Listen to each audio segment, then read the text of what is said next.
report for Chris Kenny's exclusive with the New South Wales Energy Minister Matt Keane about Malcolm Turnbull's board backflip. That's coming up 5 o'clock Eastern Standard Time, so make sure you join us for that. The federal government's been accused of using misleading emissions modelling to claim hybrid electric vehicles are greener than full battery electric vehicles. Let's bring in Climate Director at the Australia Institute, Richie Merzian. Richie, thanks for your time. Pleasure. The government's put out this for consultation now. What's your problem with the analysis that it's done in terms of these cleaner vehicles? Yeah, I mean, look, this is not an electric vehicle strategy, which is what the government was promising for years. It was the one recommendation they agreed to coming out of this comprehensive Senate inquiry into electric vehicles. Instead, we have a discussion paper that looks like it has a rush job modelling tacked onto the end of it in order to justify doing nothing. And that's what the document ultimately does. It says that it's too expensive to back in electric vehicles in terms of the bang for your buck and reducing emissions.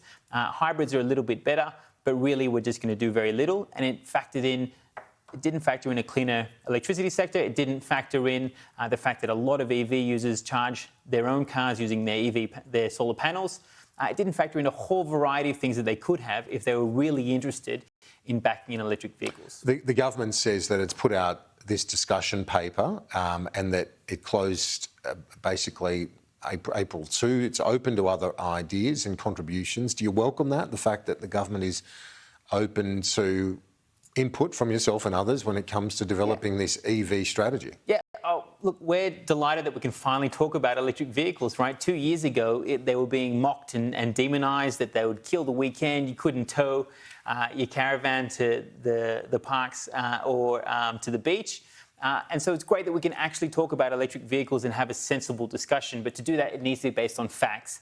Unfortunately, what the government's put forward doesn't seem to actually have that included. It has already decided it doesn't want to spend any money on electric vehicles, and the result is that most Australians are getting locked out of the market. We know these cars are the cheapest cars that you can fuel. We know they're the cheapest ones to maintain, but right now the sticker price is too high, and that's the role the government can play in bringing that down, and we know that works because it works overseas. The Department of Industry and Energy has done analysis which suggests that the battery operate electric vehicles are not value for money when it comes to subsidies. They're a more expensive form of abatement. Do you disagree with that assessment by the department? We disagree with the numbers that the department has put out, yes. It seemed to have missed a number of very obvious things that they could have factored in. The numbers that they use for emissions projections disagree with their own 2020 emissions projections that the department puts out at the end of the year. So it just seems like they rushed to get to an outcome that they wanted after they had already decided on the course of action, which is to do nothing. And we're left with the vacuum of leadership when it comes to electric vehicles. What we want to see is the government adopt 100% electric vehicles for the government's fleet. We want to see them actually have a standard of emissions for our fuels, which we don't have, putting us at the back of the pack of the OECD. Does it frustrate you that you've got Labor as well with what seems contradictory positions, either from the federal to the state level, where Labor federally are talking about making it easier, having a discount for electric vehicles, while Victoria, Labor government, is putting on a tax on EVs? Yeah, it really does get you scratching your head. We have a vacuum of leadership when it comes to electric vehicles in this country. And as a result, you have a Victorian Treasurer who is looking at cash grabbing on this new market of electric vehicle drivers. Victoria is looking at bringing in the only electric vehicle charge that we could find in the world. Just a tax just on EVs with no incentives to balance that out. Well, most countries, as you referred to in the OECD, talk about incentives. They don't talk about disincentives, like the Labor government in Victoria is doing. Yeah, that's right. Look, so this is obviously a cash grab.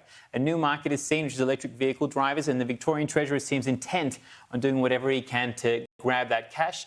And as a result, you're going to see a decline in EV uptake in Victoria. And I feel sorry for EV drivers in Victoria because they were the first movers. They're helping their state meet their net zero by 2050 target.